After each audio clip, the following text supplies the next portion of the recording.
na gbavi nous pongon Royal TV bene honton mi kudo azante ton beaucoup do gande me de mi dondo do propos mi ton le na wan de mi do na gbavi nous pongon Royal TV bene ton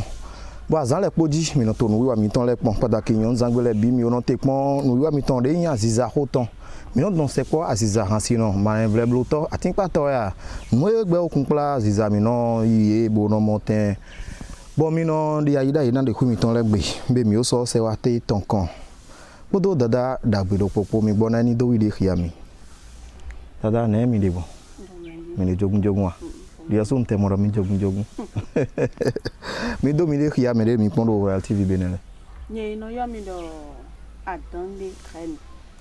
mais so ko yo mi do tata Messi de le no Messi danger nye do poto asiza ba itole me to benefile so mi tina mi de le na do na nunye bonu peplan mi de le be wi ne Messi danger po mi po we do asiza ko asante ton di Messi ne do mi ga pon asiza tewe mi le mi asiza mala reveto mi le no do ni kiko na auto pataki bo sono kuno nuto we mi le mitina ne ye mo mi te ni mo do exemple do podi mi ne do asiza mi ton le alors support me été de menye katelo woni be nu kiko kerewe na no pite di ngadi do me pipon mi lo so nu kiko lo owo e to bi baganji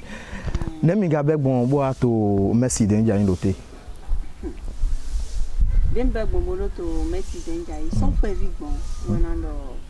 son pe vi de ngo gba won bo yon do ni so yin si to gba oui ne to tele ko mo bo ye to film bayi surtout au Nigeria Ghana to film bayi ni chono d'habitude mon autre mon enfant comme ni chono no pon bonne do jouer je me dis ni chono no dona yende do normalement ne nyewe to fine son pe vigbon no nyewe to fine lewe na bayi gbon ne nyewe to fine lewe na bayi gbon donc passion de we bo son pe vigbon we ko to la mena mi bo école su gbon mi be pon mo we école we to be son we de mi no do vacances inele congé inele mi le mi no da hun bon randi ti ko we dudu ko mala investir côté puis de mbetene ojo à l'âge de 13 ans on a tourné film Titan oui attends ouais mi do do tourner film Titan oui attends on doit tourner film Titan bon no yo film là le jour de la vérité bi ba do à San Ronumbo Ronumbo ouais film Titan mais mon film là me maintenant ni do ko pe vita ouais film Titan de ba e ko men le pueblo film na do jere bon producteur de ba film mon coton producteur aussi nous ko Ayub no parce que yo voit Ayub yo bo no yin mais ko jouer ya witan logo po ma yin wan ni gan mi le ane de mi tún le film lo le je ejo mi do ya for de lo ko do je nu ko na e ku do tan lo mo bo projet lo le bi e no mo yo pa bo mi ni bo ye recruter mi lo mi o de yan sisa bo wa santé meten mi gbero mo mi de to ewe mi gbepo me lo po je gbepo mi mo e supo ino yo do Sam ekele we gen lo mi mo egbe bo ekoro eye ekoro comedy blog actuellement no bro comedy lo YouTube di Facebook tout ça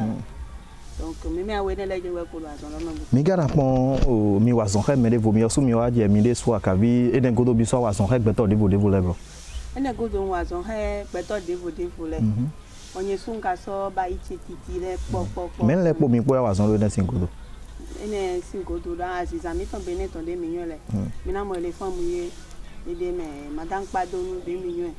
ede me 500 mo enele 2 millions o ka 2 millions enele ne wa bi o bo mi fin agbaji mi na mo mata o tata Vicky anasu sœur Ruth enele we ya en tout cas mi me po wa no wa son do be me po mi po wa son le bo azon de mi wa po do men le po de tewen de mi osu mi mo do eze bo ye do nyon Messi de me bo Messi ton je ba ngbagan yi azon support mi ba yi bo o to yin wana mais de so bo Messi danger economy lo we ndo Messi danger papa we wo su papa lo no titre film lo ton we Messi danger film lo e ma do yan koko mi plon no me de me be to ka to ko mi me so via vi de me so via vi ni do film ene we yin film bo e ze nu ko Messi danger lo ya Ghana e na chera we mi gbona me ya jogba sa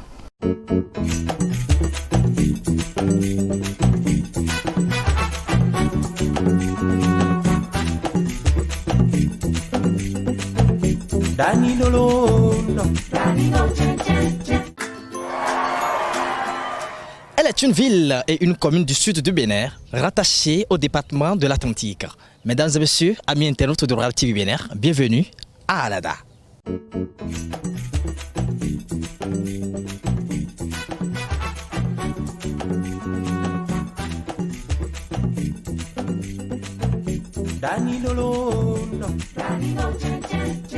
Eyo menjele na chena mi gba o Messi danger etewe ye gadi do wodo danger lo do moro gbe ne ma ngbe mi don fi ton wa Messi danger to bi bayi Messi danger yobo gbe me bo gono no di do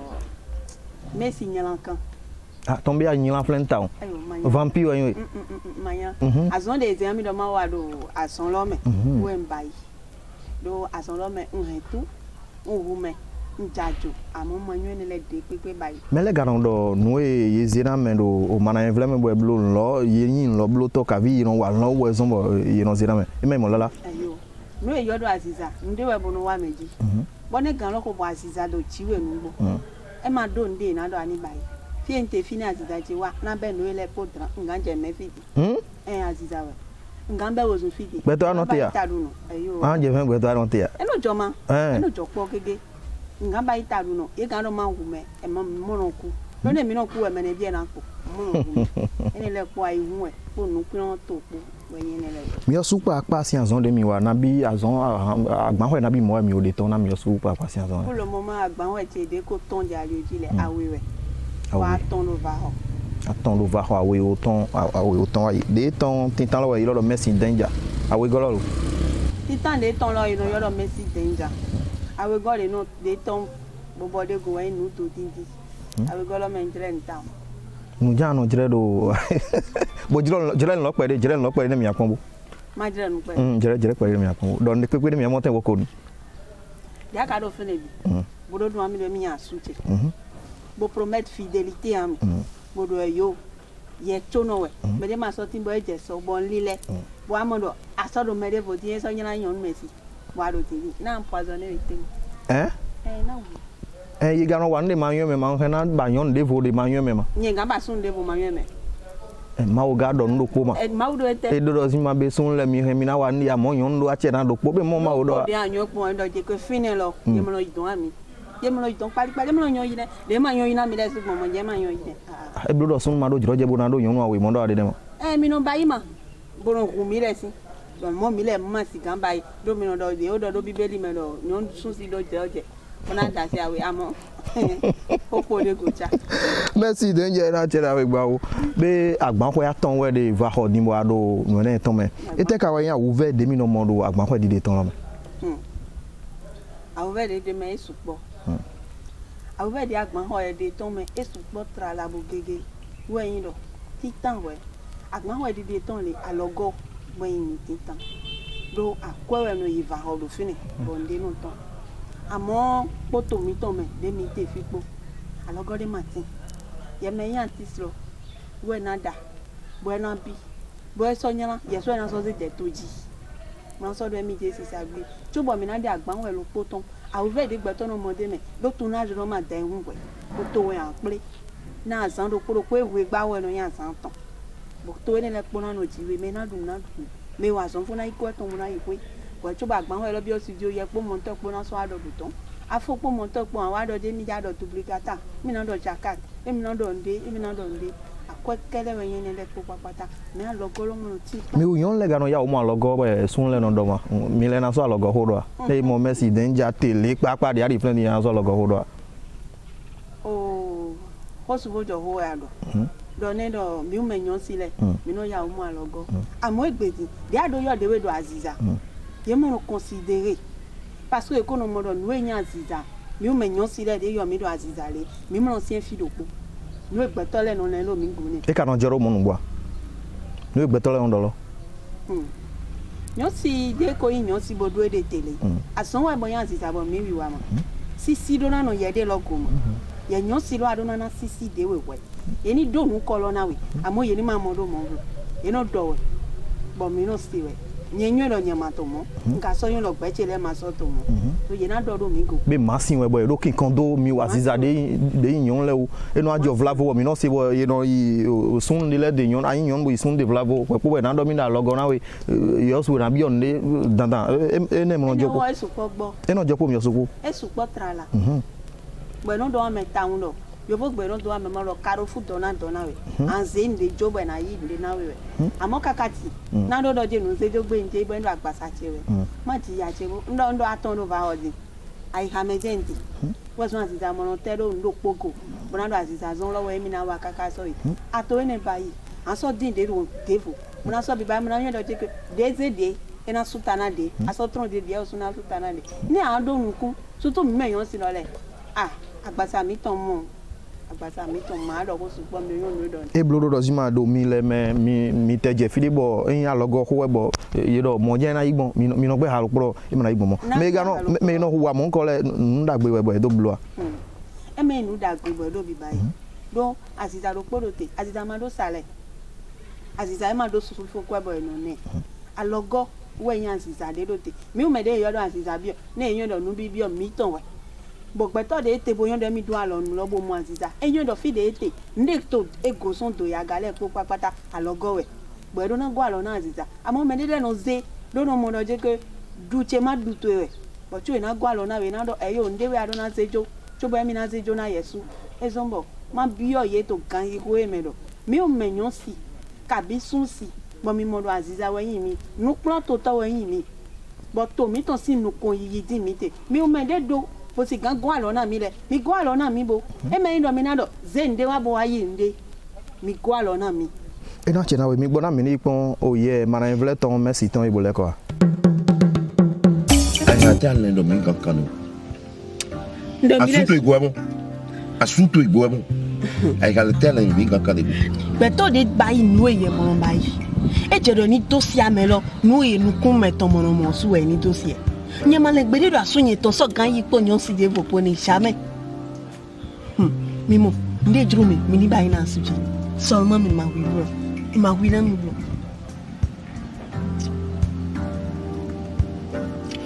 la dorie do 5 pauvres 80 abia ko gbenami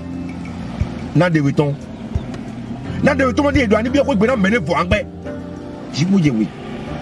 na to ja utu nko de mai poto pete ma so de ma wa kun na bi e me na bayi ma e te nyu me de we no sumbo me to no bayi ndebe me de jije no na pe nu ne bo ni pon ni mo yo no me si ran ye si won to ran la le na no confile bu do mai pon ne amu je jade mi so pon te si ali na do no yawe asutu yi na fu kweku ata mi dia bayi ne lo mi ni do ha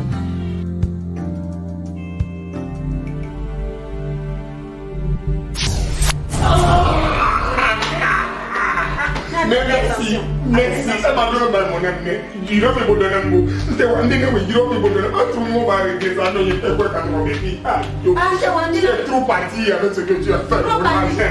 20 millions de francs CFA. Et j'y pense, 20 millions de francs CFA. Ça m'a fait elle m'a dit le compte de dîner. Elle m'a dit le jeudi. À son pays, si elle m'a dit maman donna, à son pays, où nous comptons les lèvres batailles. Ah, tu as donné des millions réglés. Elle m'a donné un monde. Après, elle n'est pas là. Trop parti. À moi, je n'ai pas de support. Non, frère, je n'ai pas de support. Toi, il y a pas de support. Il y a ton wallo. Ne yewe mo nyene molo ne yewe walo no legba we ni legba ese mi yene kombi ambo legba en tout cas no massage we yesu gba mo no massage ba bo ba ja ba awiti ba igba o yo we gbo kan ti dona mi wa nko to fun kan massage we oui ase mi be ku wa ba igbomo do ya massage gabi e yo ya massage ya mo ni ya promet na mi we legba we ni mi no beto me fi awon ni a promet na mi we mi yesu e dinu to pa ga ton podo promet na mi to me fi do Messi o de wo igbon le we na igbon mi yesu e do gbe le nle eyo mejile na chena mi gbawo ndi do de apon ye ni kaka ni o e na ho ya we tete ngbe to e na ho ya we o Messi o yede mi pon e lo din lo na we ablogmo kaka bo gbigbo ene do wa we bo ado to bo e do yimo tejo aton si yede mi pon bo e fu wa yin nugbo mi no pon gbe me gbedi no nlepo papata nlepo we ndomu o mi o menyan sile sin godo sin le do me we no le do bo mi menyan sile do gbe lo mi no do mi le we na tira mi jo ni yan ina yan mi so jo ni gbe ina gbe e do tejo aton sin vivi tejo aton sin vivi dagbede me nyanya so de me mi ma mo di nle pon we inspiration we nle po o aziza we no ze wa na me bon nu we bo to chijo po gege me nde bo mi de son fi de bo ze wa nu de jo we bon wa pon no nu de jo ni me do no do mi o me yan sile ni do suru gan wo lo me na we lo te we na bayina aziza na mi che bon ze gona me yen to de yen wa bayi lo le we ma wa yan de me lo le ma bi o me de e blo ne do mi pon ye lo kaka vivon to e de ablo de me lo le ma vivi kwali ma vivi kwali ma vivi kwali amo ma bi ora me de do blo ma bi ona yan si de pepe donner wa to condition mon ko to me to gande pepe me wa de nwule mi ma wublo lo son si e ma do de an bayi gbo ina pon ko ho jen we donc ai hawe mi na do bayi na bona pon do ta tu ofi la go yen ma pon do ofi te yi asuche so yi to ne me bo mi mu to mi ma bayi yen don ko bro ene wo aziza we bon bayi de réalité me suru jen na do bona via vite ma so mi bo ko ne fo ne e blo do mi to nu pon me le do ino do suru ndi pepe de na jo dogbon nu mo nko le sin dali mi ga jo mi o sun si le do bo ni do maga blo mo ama na mi agbo ren ka ina ene lo mi do na mi agbo pe ne mi fon bo yan ko do mi wele binu e ma yun ne mi do na no mi do na no bande han pa bora no do mi ni gboje pe de be dagbe mi don jaga le mi de ma din gboje ayo e ta tu mi wa ndudu do baba che sin gbogbo ako eton avoso ton o ko ton bona dam e ta tun ton ba je pe ba je ene lo do vive me e be udi ene lo entita ni do asuwe te no tempo kaka se do po me do pore ka vi se awe me do pore o nyo awe si se do po me do po but ta de po le te ja do ana san de po le am londo alwe na ipon ko am londo ayo pele ponu eni ta yi pon problem merci de nja na cheda we gba obe o mejile ndo de hoso abero mi pon fle ni amoro nu kiko aya jije kede wi po mi po wede nu wa aziza ho azante tonton ji merci ne mi gase aziza do podo tele o de bene to mi don mete di ete we nu town bo eso ganando nu kunzon ici bo na montembo na aya je me no do mi pon le ni na se asiza lo porote to mi to mele kan dimbo nu de ina mu besi we asiza lo porote le pon de we yin bo do asiza de bo do te pon de we na yin bo gbe to su pon na no se hoto bo na ndo ndo e yo mi pon example mele le ton e ma do ndo mi asiza we zombo mi le po permettre na mi do mi ni bayi asiza we do na sie de u ton mele po aziza we do na contrôler do na no cho sinzan to u gan mele po papata lo ye mele yan aziza bo mi yo mi de le lo aziza bono no teto mele sin gba vi nu penu bono do ni pon o pon de mi to ni na ye bo ye lo ni ka mo we to ko pon de fo pi papata le ma mo we to tende me e na mo we to alo de dis e ma mo we to nde kon a mi yon lo le pi papata aziza mani mo de u aziza do na yin asuwe atebodo yan ziza ina no se pronto e do no yan yon de po le do ason de wa itene to gancho mi pon zinzan eton son si we ayin bo adodo te ina no do ason de wa itene to gancho ipon zinzan eton donc asiza mi ton lo podo tele mon de u tawon asiza yin be ponde we asiza do na ya pajre we asiza do na yin do o tajibo na montembo yan mi ule mi ponde udopo boyin nu kunron meto udopo mi na so jiro do si mami ni so na mi nu kiko pere ne mi amonten bo so mu ko yi agbo me we yibo no te to place gogo do fene do alioti on ka montawe lo e do bomba e ton ganji bo classe do poto lo kon bon je friend o bonjour tonton so do oui bonjour bonda ma ti ko me blo ko le gbe we nje bo do fine gbo yen je de yen lo do aliology le di lo yen ni gbon le yen mo tu droit faire yen na yi yen gbon le nayi nga so gbon le lo ne le de pe ma jo nbo gbon le lo nayi bon wa do frère fi enje lo jenje na mi te do o ko nyama je nyen bo gbon fi fi de ara mo fi le o pa na de wa sin jira na lo do tata wa mo wa je fún wa do aziza de lo do wo ji Aziza de telo re aziza su gbo ma ale ti aziza lo e bi lo Aziza tún sọ wuto ga we re me to gan te o kan ho lo ngbo bo le pe jo ma ji kon ton pe mo ni ma li ndo ta mi blo o so bo ngbo bo le ko ti yo ena che gba o be si mi uyan le pàtàkì do Aziza me mi mo do awu be mi ton o we no yin do mi ton alogo bi ogbe ye no aso bi on de vodo go mi mi ga on so no se ro yon de le toro mi me mo no ko wa mo nko lobo ye o le ya logo bi ogbe ha le bo edomo ble won etewe yin ni le mi le ton bo mi so gan do hlan bo ena na e nu yen bo ena mo tembo le ko zon wa mo nko ko ene lo eti lo nugbo ene wo zon bo rodo nu ko na me ko papata ide no do ti ma ti ro po enu hende po le vogo eti mo bla ko ti lo le ti mo po no bi ti lo le ti mo po ni ti tan we lo ìjà lọ gọ́ bí ọgbẹ́ awetọ́ wẹ́ ìlú àsán lọ́jọ́ òye tòyàn sì kọlì bọ̀ ibi àṣìṣe àzán lọ́mẹ̀ yìí máa gbẹ́ ǹdẹ́ náà jọ yìí máa gbẹ́ múra tán pé múra novi pé múra opó èmi sáré jẹ kámẹ́rà sínú kọ wú ẹ̀ mọ̀ mẹ́ wọn kàn ló kó bí ọ̀yẹ́ dọ̀ yàn sí yà yàn sí lẹ́mẹ̀ yẹ tó náà yàn wà pẹ́ àwọn gbẹ́tọ́ tí sùpọ̀ bóyá wà pẹ́ ó gan mi ńlọ yẹ wẹ́ wá kó sá àwọn apẹ́ tó sún sí lọ gbẹ́dọ̀ à lè mọ orí ayọ́ pọ́nà mímọ́ àìmúlà yín nẹ̀ mẹ́lẹ́ bó sọ́jà sọmọ ló àsán mi tó ń lé lọ́lẹ̀ àhìnrìn rẹ̀ àhìn lọ́kà wáyé lọ karofú ló pógé rẹ̀ bọ̀ mí náà lílẹ̀ ló karofú lọ rẹ̀ ẹ mẹ́rin dọ̀ yín tó bọ̀ àyè à ń bú dé mẹ́ karofú ló pó rẹ̀ bọ̀ ndé mọ̀ jọ dé mẹ́ bọ̀nà yìí bọ̀nà bú àmọ́ yé tí náà mú bọ̀ yé wà nígbó lọ́lẹ̀ yé má gbẹ́múra tán pé yàn sún sí dé tẹ́rẹ́ lọ bìjì àsán wà gbé ẹlẹ́jà men kanu do mi no mo e men no do mi no mo po gege ye u me de no gwa ni lo ye gba se ede jo asan ton lo le ye ko no cha bo ko no wa yi ene godo ye u me de se ya lo go bi ogbe lo le ye no mo do ene lo wa mi na se jo bo me ran ro gwa lo ni mi na me ka nde dian si we bo ma ba yin lo na bo ye be ozun bo se to ejo to lo yi to me lo si na wa be awo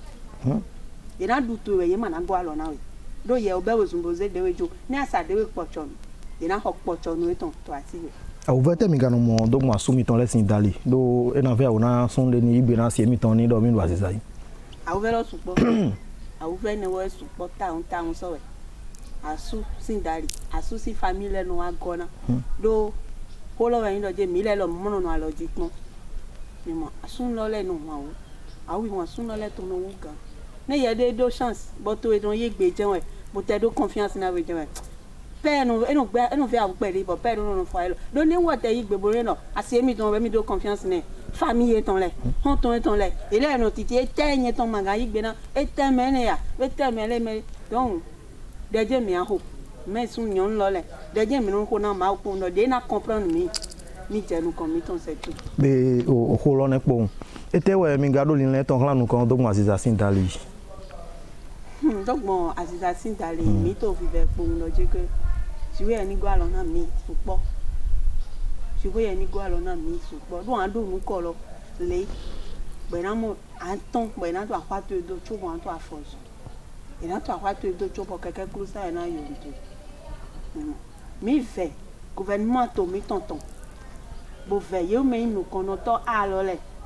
do ni film yo me pe vi de do de lo le do pe vi lo le we no de Aziza lo ton gbe do no yin lo e yo to he no so Aziza do nu ko yi to pere mo don ye ni go alo na mi do artist Aziza to yaji to mi to me Aziza le mi to yaji gba o mi ve gouvernement do ye ko bi bayi mo bo mi yan do e to bi bayi na mi mo àmọ́ ye ni so bayi o gan mo do e ma FIFA do mi pari o e ma FIFA e ga bi bloma e bi bloma le blode lo ma so pe eyan be ndondo mera okun kan Felicien gba na mene e singli ko titengbe kun claro na Aziza le do wo to la o de yo mene de si wa do mi ndin e so mi te so gbo fin pere mera we yo andero janloji bo zanakodo maga won pare adowe ma won pa lowe ndo ma gbon fi bo fun mi po won mi se a be merci ne do mi pon so so en gbeto ka bi yon de no dodozima mi wa Aziza de yon le mi no ya o do me de bu su le bono ikeu eno jomo enojo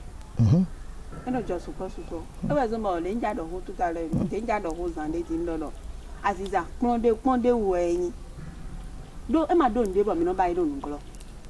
nyon le po we no yimesu nyon le po we no yimesu me aziza tan lo ama ha bo ba yiwe do ye ben die ado ayan aziza o to ko yon we bo aton bo yin do je mesu we duro do ani blame won nu ko to na yaga we blame we nu ko to na yaga tin tani do ye ko yon we me pa we mi yin bo mi yon si mi ton pa mi na nu mi ton ba iro nuglo bo me de ma mo do amode ye ko do yan aziza nu ko to na ya o yaga je nu ko wo so bo aziza ndi pepe de na bayi ni ya ha do bayi ndo ino le pon we to mu mo do on si gan bayi ya do ma do nde mi na bayi mo je yon si koli osu na so yon si yon merci ba na ton po sun si de po blame we nu ko to na ya aga to lo na ya u ton blame be eno jonumbo mi aziza le mi no blo no serio no bayi e ma je ko merci ko mo merci maman sun me soule vlavo bo yin wona vlavo kon de do aziza so to me boya e gan wa jo e ma ganjo do dawe lo do fle e yo na chera we be meji la mi lo vivon wara no yiwa mi to le ne do yina yilo merci alo kan de jiwe so gan mo asoko si we nzo go wa bo do mo do mo alo kan de jiwe so gan mo de ne na mo merci boyo ina yo mi do 97 74 95 93 be alo kan na jiwe yilo merci bombo do mo e ma gan do mi do mo e zo ba logo de na blow na do lin le de do dai ko inu ado ye lo pon kaka wa je flen de mi ado merci we din a le ko zo logo do yilo e na do po ipo we na je kun gbebo na je o gan gbe mi de vivon wana nu wiwa mi ton gble jane bo mi gana yilo mi yo su pa le be alo kan de bi bondo na me yilo mi ton 97 56 95 43 mi do me kpatie na azizale ason pa de kpatie na azizale de Benin to mi ton me ministre de la culture mi do mi gbauna olin le mi ton kunpla do na azizale na nu yo devo de mi do zizewa mi do nu don do mi tite ngbe ton na mi le mi jere azon lo mi jere teneme to ga mi don a che pipa Benin to ton be ndondo yo su pa na yeyon nu de jere nu do poropo bonon se de nu ma on mera o de u male de kpatie na o fi de no do azizale do no do de don do mi yo su rena kadiri mare non wi waziza ho ton te bo jere donation 20 kan mera o gben ho akazumi agbonon don do mi be na wa don do institut RJJ be yeule we do avode mi do te yemi le we na tindo bo yele we so nlo na mi bo mi do tindo le e na che na mi le nga lo gbe to le po fin fe bo yo blo noué institut RJJ blo institut RJJ blo azon pari bo make up de no blo nu kuma me don do amode merci ton de bo mene moi ka vi na blata na me noué le no blo flene an yo yede 61 59 56 88 10 ndekpe wiwa de pepe de ado yiro ina wakaka bo na blo na we mejele yon zangbe deja mina sokpe de jijo me